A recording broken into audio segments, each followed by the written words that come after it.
Good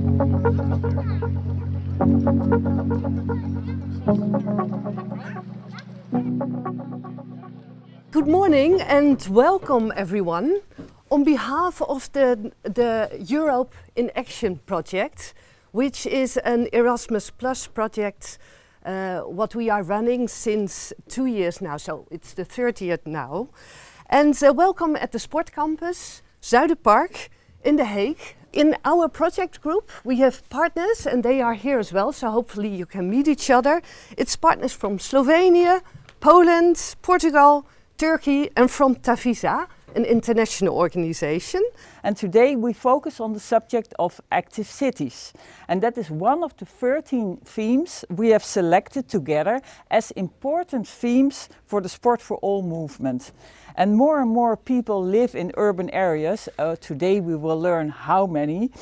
And do we ensure that public space continues to be sufficiently inviting for sport and for exercise? Today we are looking at the questions related with active development and active regional development that Michael will speak a little bit after under the perspective of the European Commission and what is going on at that level. We have of course to take a look on the several 5 or 6 dimensions that we want to, let's say, put it here to reflection to all of you. We need to include the 3 setting or segments of the population when identifying the questions about knowledge and awareness. We need to put inside the leaders and the decision makers. We need to engage citizens. Sometimes or most of the times we don't engage citizens. We are thinking that what we are developing for them, it's the best Coca-Cola in the desert, but they don't know that it's the best Coca-Cola in the desert, so they don't care. And then the strategy fails. So of course citizens, and then we need to improve the capacity of sport organizations and the local stakeholders, which sometimes are working in their own microcosmos, but they are not linking with the strategy and they are missing the way and the way to go forward. Are there any questions in the room? If your debts are up to here, or if you have problems raising your children, you don't think, oh, I'll go for a jog because the weather is so nice. The situation that we are facing for the next years in terms of crisis at European level, it's not in a sense that we are going to have more salaries, more time free and more available opportunities to be active. So I think that the sports sector itself still don't understand at the moment the huge impact that this system and this situation is going to have. We all have fun when we doing sports, and of course it gives you energy, it gives you health, and therefore I think sport is the most powerful means to address the intrinsic value to connect and motivate residents of The Hague in many ways. The title, European Capital of Sport, is for us a crown on our sports policy. In 2022 we will show that sport is a powerful instrument for a more vital The Hague. Over the past years The Hague has successfully hosted leading international events such as the World Hockey Championship, the World Championships of Beach Volleyball. We have every year the City Pier City running competition. We had also a motorsport event, the Red Bull Knockout, and we had 3 years ago the finish of the Volvo Ocean Race.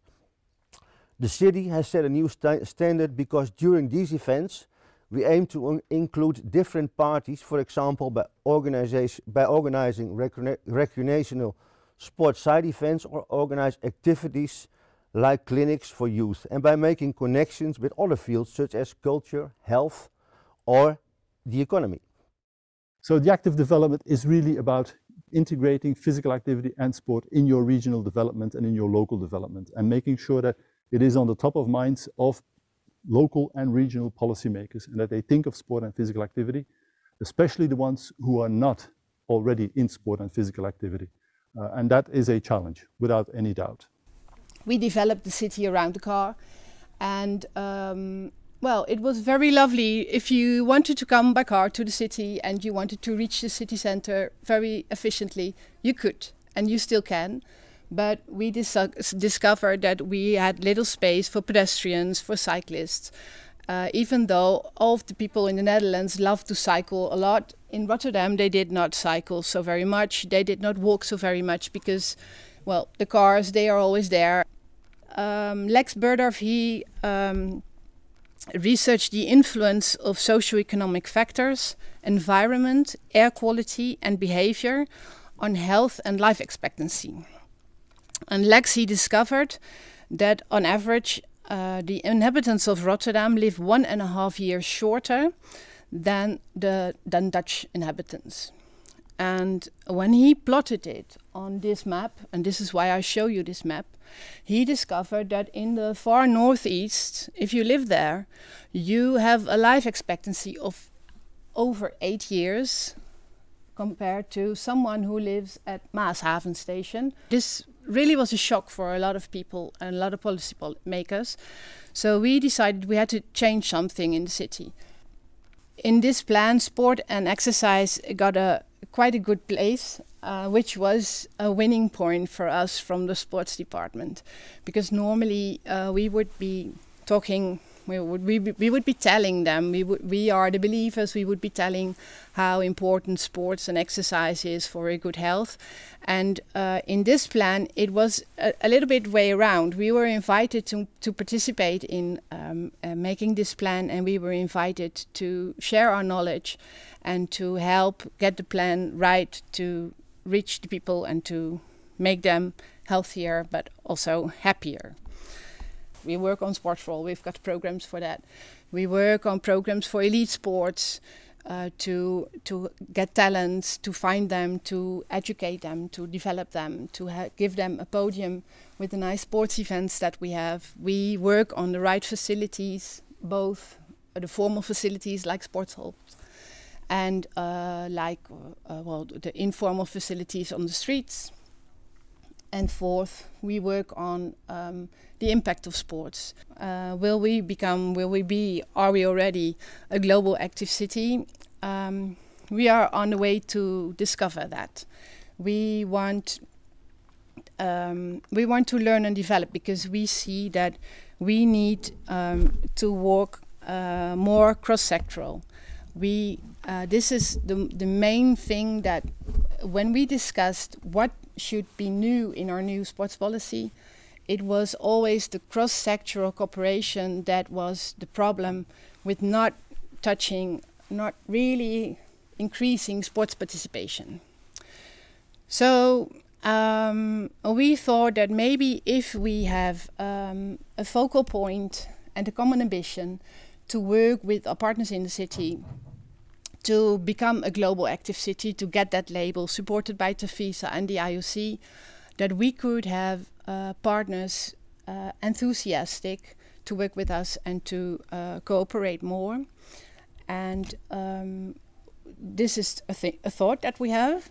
And we think that maybe when we start cooperating with the other global active cities, then we can learn from them, so we can implement the lessons that we learn into our own sports policy, because we are not perfect, the city is not perfect, and we can always be better. So we are open to learn. So in summary, physical activity is influenced by the activity friendliness of the environment. But it's very complex. You really have to look at the type of activity, the subgroup. So if you want to increase physical activity, you have to take that into account. If you do it right or not at all, because if you only change the hardware and not the perception, not the orgware, not the software, the effects will be small or just temporarily. I think technology can be of added value. It's quite new, so there's not a lot of research yet, but we see, for example, also with the interactive play equipment, that the intensity level is high enough to reach the guideline, for example, but you have to do it for a certain period of time. So after this seminar, we come to the conclusion that sport can give an important benefit and can have a huge role in the different dimensions that we are trying to achieve in order to promote active development of the cities. So what is the focus of the people that are working with this issue is basically try to look up what are the main issues that we can develop using sport as a mean and as a tool.